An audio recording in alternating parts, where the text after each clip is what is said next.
ZEE5 ಇರುವಾಗ ನೀವು ನಿಮ್ಮ ನೆಚ್ಚಿನ ಶೋಗಳನ್ನ ಎಂದಿಗೂ ಮಿಸ್ ಮಾಡಿಕೊಳ್ಳುವುದಿಲ್ಲ. ಅದು ಸಂಪೂರ್ಣ ಉಚಿತವಾಗಿ.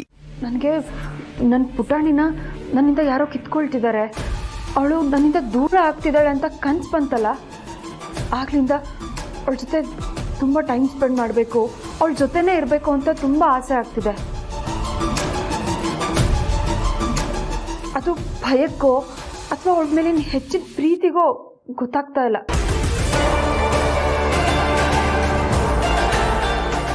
ಅದಕ್ಕೆ ಮಾಡೋದಕ್ಕೆ ತುಂಬ ಕೆಲಸ ಇದ್ರು, ಅದನ್ನೆಲ್ಲ ಹಾಗೆ ಉಳಿಸಿ ಪುಟಾಣಿಗೋಸ್ಕರ ಅಂತ ಓಡ್ ಬಂದ್ಬಿಟ್ಟೆ. ನಾಳೆನೂ ಅಷ್ಟೇ ಇಡೀ ದಿನ ಪುಟಾಣಿ ಜೊತೆ ಕಾಲ ಕಳಿಬೇಕು ಅಂತ ಆಫೀಸಿಗೆ ರಜೆ ಹಾಕಿದ್ದೀನಿ ಗೊತ್ತಾ. ಯಾಕಮ್ಮ ರಜೆ ಹಾಕಕ್ ಹೋದೆ? ಹೇಗೂ ಪುಟಾಣಿ ಮನೇಲೇ ಇರುತ್ತಲ್ವಾ, ನಿನ್ ಕೆಲ್ಸ ಮುಗಿಸ್ಕೊಂಡು ಬೇಗ ಮನೆಗ್ ಬರ್ಬೋದಾಗಿತ್ತು. ಅದು ಬಿಟ್ಟು ನೀನ್ ಇಡೀ ದಿನ ಮನೆಯಲ್ಲೇ ಮಗು ಜೊತೆ ಇದ್ರೆ ನಿನ್ ಕೆಲ್ಸಕ್ಕೆ ತೊಂದ್ರೆ ಆಗಲ್ವಾ? ತೊಂದರೆ ಆದ್ರೂ ಆಗದೆ ಇದ್ರು ನಾಳೆ ನಾನು ಇಡೀ ದಿನ ನನ್ನ ಮಗಳ ಜೊತೆ ಮನೇಲೇ ಇರ್ತೀನಿ. ಯಾಕೆ ನನ್ನ ಮಗಳ ಜೊತೆ ನನ್ನ ಮನೇಲಿದ್ರೆ ನಿಮ್ಗೆ ಏನಾದರೂ ತೊಂದರೆನಾ? ಚೇ ಇಲ್ಲ ಕಣಮ್ಮ, ಸುಮ್ಮನೆ ಹಾಗೆ ಕೇಳ್ದೆ ಅಷ್ಟೇ. ಅಲ್ಲ ಚಿಕ್ಕಮ್ಮ, ಇಷ್ಟು ದಿನ ನೀನು ನಿನ್ನ ಮಗಳ ಜೊತೆ ಇರೋದೇ ಇಲ್ಲ, ಯಾವಾಗಲೂ ಕೆಲಸ ಆಫೀಸು ಅಂತ ಹೋಗ್ತಾನೆ ಇರ್ತೀಯ ಅಂತ ನೀವೇ ಹೇಳ್ತಿದ್ರಲ್ಲ. ಆದರೆ ಇವತ್ತು ನಾನಾಗಿ ನಾನೇ ಮನೇಲಿ ಇರ್ತೀನಿ ಅಂದ್ರೂ ಉಲ್ಟಾ ಮಾತಾಡ್ತಿದ್ದೀರಲ್ಲ, ಏನಿದು? ಇದು ಕೂಡ ನಮ್ಮ ಪುಟಾಣಿ ಒಳ್ಳೇದಕ್ಕೋಸ್ಕರನೇನಾ? ಹೌದು ಕಣಮ್ಮ. ಚಿಕ್ಕಮ್ಮ, ಯಾಕೆ ಏನೇನೋ ಮಾತಾಡ್ತಿದ್ದೀರಾ? ನೋಡಿ, ನಿಮಗೆ ರೆಸ್ಟ್ ಬೇಕು ಅನ್ಸುತ್ತೆ, ನೀವು ಹೋಗಿ ಮಲ್ಕೊಳ್ಳಿ. ಆಯ್ತಾಯ್ತು, ಪುಟಾಣಿ ಅಲ್ಲೇ ಇದ್ಲು, ಹೋಗಿ ಕರ್ಕೊಂಬರ್ಲಾ? ಏನು ಬೇಡ, ಅವಳು ಅಲ್ಲೇ ಇರಲಿ. ಇಲ್ಲಿಗೆ ಕರ್ಕೊಂಬರೋದು ಬೇಡವಾ? ನಾನೇ ಆಮೇಲೆ ಹೋಗಿ ಅವಳನ್ನ ಕರ್ಕೊಂಡು ಬರ್ತೀನಿ, ನೀವು ಹೋಗಿ ಮಲ್ಕೊಳ್ಳಿ. ಸರಿ ಕಣಮ್ಮ, ನಾನು ಹೋಗಿ ಮಲಗ್ತೀನಿ.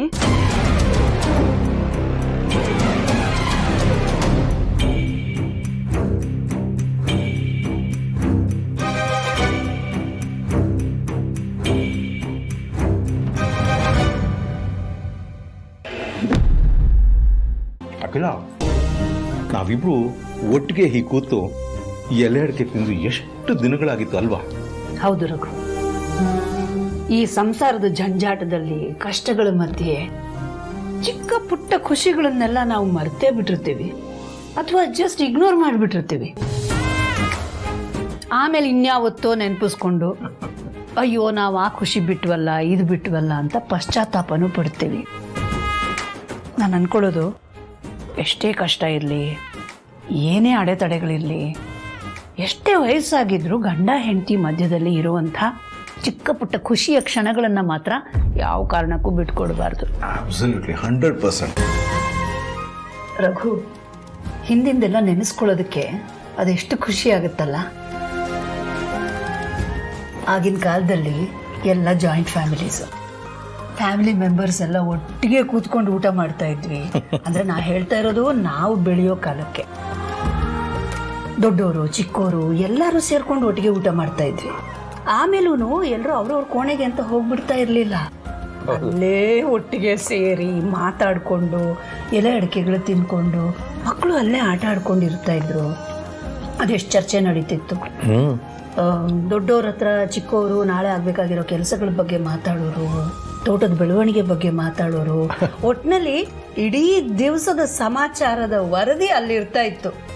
ಒಂಥರ ನೋಡಕ್ ಹೋದ್ರೆ ಒಂದು ಚಿಕ್ಕ ಗಾಸಿಪಿಂಗ್ ಕೂಡ ತುಂಬಾ ಚೆನ್ನಾಗಿರ್ತಾ ಇತ್ತು.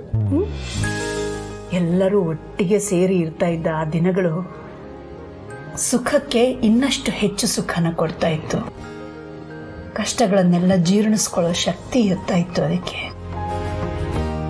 ಏನ್ ಮಾಡೋದು, ಇವಾಗ ಎಲ್ಲರೂ ಒಟ್ಟಿಗೆ ಕೂತ್ಕೊಂಡು ಊಟ ಮಾಡೋದು ಅನ್ನೋದೇ ದೊಡ್ಡ ವಿಷಯ. ಅದಕ್ಕೆ ಕಾರಣ ಅವ್ರವ್ರ ಬ್ಯುಸಿ ಶೆಡ್ಯೂಲ್ಸು, ಬದಲಾಗಿರುವಂಥ ಸಾಮಾಜಿಕ ವ್ಯವಸ್ಥೆ, ಲೈಫ್ ಸ್ಟೈಲು, ಮೈಂಡ್ ಸೆಟ್ಟು, ಏನೇನೋ ಕಾರಣಗಳು ಅಲ್ವಾ ರಘು? ಮತ್ತೆ ಏನಾದರೂ ಚೇಂಜ್ ಬೇಕು ಅಂತಂದ್ರೆ ಮಾವನ ಮನೆ ಇದ್ದೇ ಇದೆಯಲ್ಲ. ಮಾವನ್ ಮನೆನ ಯಾಕೆ ಮರ್ತು ಬಿಟ್ರ? ಆಗಿನ ಕಾಲದಲ್ಲೆಲ್ಲ ಮಾವನ ಮನೆಗೆ ಹೋಗಿ ಊಟ ಮಾಡ್ಕೊಂಡು ಬರೋದು ಅಂದ್ರೆ ಹೋಟ್ಲಿಗೆ ಹೋಗಿ ಊಟ ಮಾಡ್ಕೊಂಡು ಬರೋದು ಅಂತ. ಈಗ ಹೋಟೆಲ್ ಕಾನ್ಸೆಪ್ಟ್ ಮಾತ್ರ ಅಲ್ಲ, ದೊಡ್ಡ ದೊಡ್ಡ ರೆಸ್ಟೋರೆಂಟ್ಗಳು, ರೆಸಾರ್ಟ್ಗಳು, ಏನೇನಿದೆ ರಘು. ಎಲ್ಲದರ ಮಧ್ಯದಲ್ಲೂ ಸುಖ ಸಂತೋಷ ಎಲ್ಲ ಹರಿದು ಹಂಚಿ ಹೋಗ್ಬಿಟ್ಟಿದೆ. ಏನು ಮಾಡೋಕ್ಕಾಗಲ್ಲ, ಕಾಲಾಯ ತಸ್ಮೈ ನಮಃ. ಆದರೆ ನಮ್ಮನೇಲಿ ಮಾತ್ರ ಇನ್ನೂ ಆ ರೀತಿ ಆಗಿಲ್ಲ. ನಾವೆಲ್ಲರೂ ಇನ್ನೂ ಒಟ್ಟಿಗೆ ಒಗ್ಗಟ್ಟಿಂದ ಇದ್ದೀವಿ. ಆದರೆ ನಾವು ಮಾತ್ರ ಈ ರೀತಿ ಎಲೆ ಅಡಿಕೆ ತಿಂತಾ ಇದ್ದೀವಿ. ನಮ್ಮನೇಲಿ ಬೇರೆ ಯಾರಿಗೂ ಅಭ್ಯಾಸ ಇಲ್ಲ. ರಘು, ಜಸ್ಟ್ ಇಮ್ಯಾಜಿನ್ ಮಾಡ್ಕೊಳ್ಳಿ, ಇವ್ರಿಗೂ ಎಲ್ಲ ಸ್ವಲ್ಪ ಅಭ್ಯಾಸ ಮಾಡಿಸೋಣ ಅಂತ ನಾವೇನಾದರೂ ಇವಾಗ ಎಲೆ ಅಡಿಕೆ ಸುಣ್ಣ ಎಲ್ಲ ಇಟ್ಕೊಂಡು ಅವ್ರ ಹತ್ರ ಹೋದರೆ ಖಂಡಿತ ಅಪ್ಪ ಅಮ್ಮಂಗೆ ಅತ್ತೆ ಮಾವಂಗೆ ಮುದಿ ಹುಚ್ಚಿ ಹತ್ತಿದೆ, ಮೊಮ್ಮಗು ಬಂದಿರೋ ಕಾಲಕ್ಕೆ ಇವರು ಈ ಥರ ಆಡ್ತಿದ್ದಾರೆ ಅಂತ ಆಡ್ಕೊಂಡು ನಗ್ತಾರೆ ಅಷ್ಟೇ. ಸೊ ಈ ಖುಷಿ ಏನಿದ್ರು ನಮಗೇ ಇರಲಿ. One more done.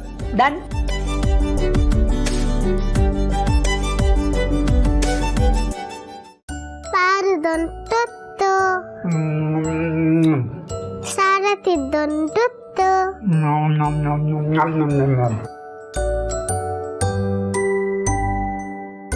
ಪಾರದೊಂಟೊತ್ತು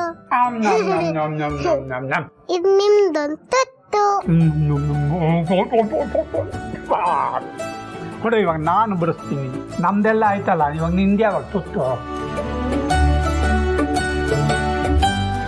ಪುಟಾಣಿ, ಅಡುಗೆ ಮನೆ ಆಟ ಸಾಕು, ನೀನು ಅಮ್ಮನ ಜೊತೆ ಹೋಗು. ಅಪ್ಪ ಪರವಾಗಿಲ್ಲ ಬಿಡಿ, ಪುಟಾಣಿ ನಿಮ್ಮ ಜೊತೆ ಆಟ ಆಡೋದ್ರಿಂದ ನನಗೇನು ಬೇಜಾರಿಲ್ಲ.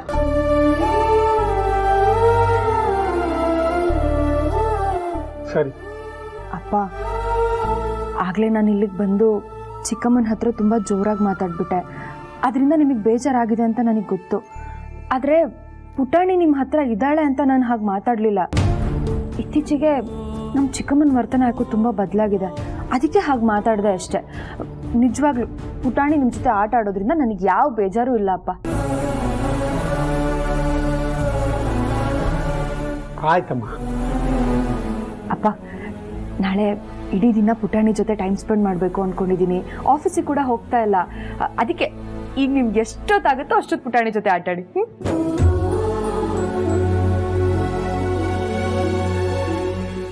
ಹೌದಾ ಪುಟಾಣಿ? ಅಂಬಾರಿ ಮಾಡೋಣ. ಹಾ, ನಾವೀಗ ಅಂಬಾರಿ ಆಟ ಆಡ್ತೀನಿ. ಬಾ, ನಾನೇ ನಿನ್ನ ಕೂರಿಸ್ತೀನಿ.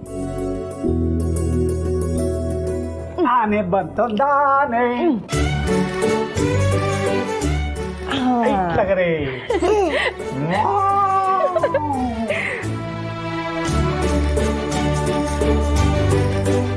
ಆನೆ ಬಂತೊಂದಾನೆ ಯಾವೂರಾನೆ ಬಿಜಾಪುರದಾನೆ ಇಲ್ಲಿ ಯಾಕೆ ಬಂತು?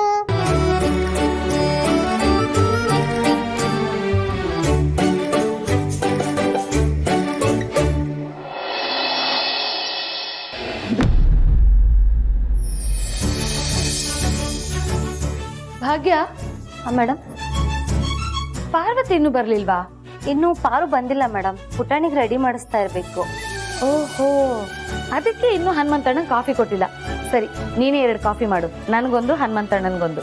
ಸರಿ. ZEE5 ಆಪ್ ಡೌನ್ಲೋಡ್ ಮಾಡಿ ಎಲ್ಲಾ ಸಂಚಿಕೆಗಳನ್ನು ಸಂಪೂರ್ಣ ಉಚಿತವಾಗಿ ನೋಡಿ.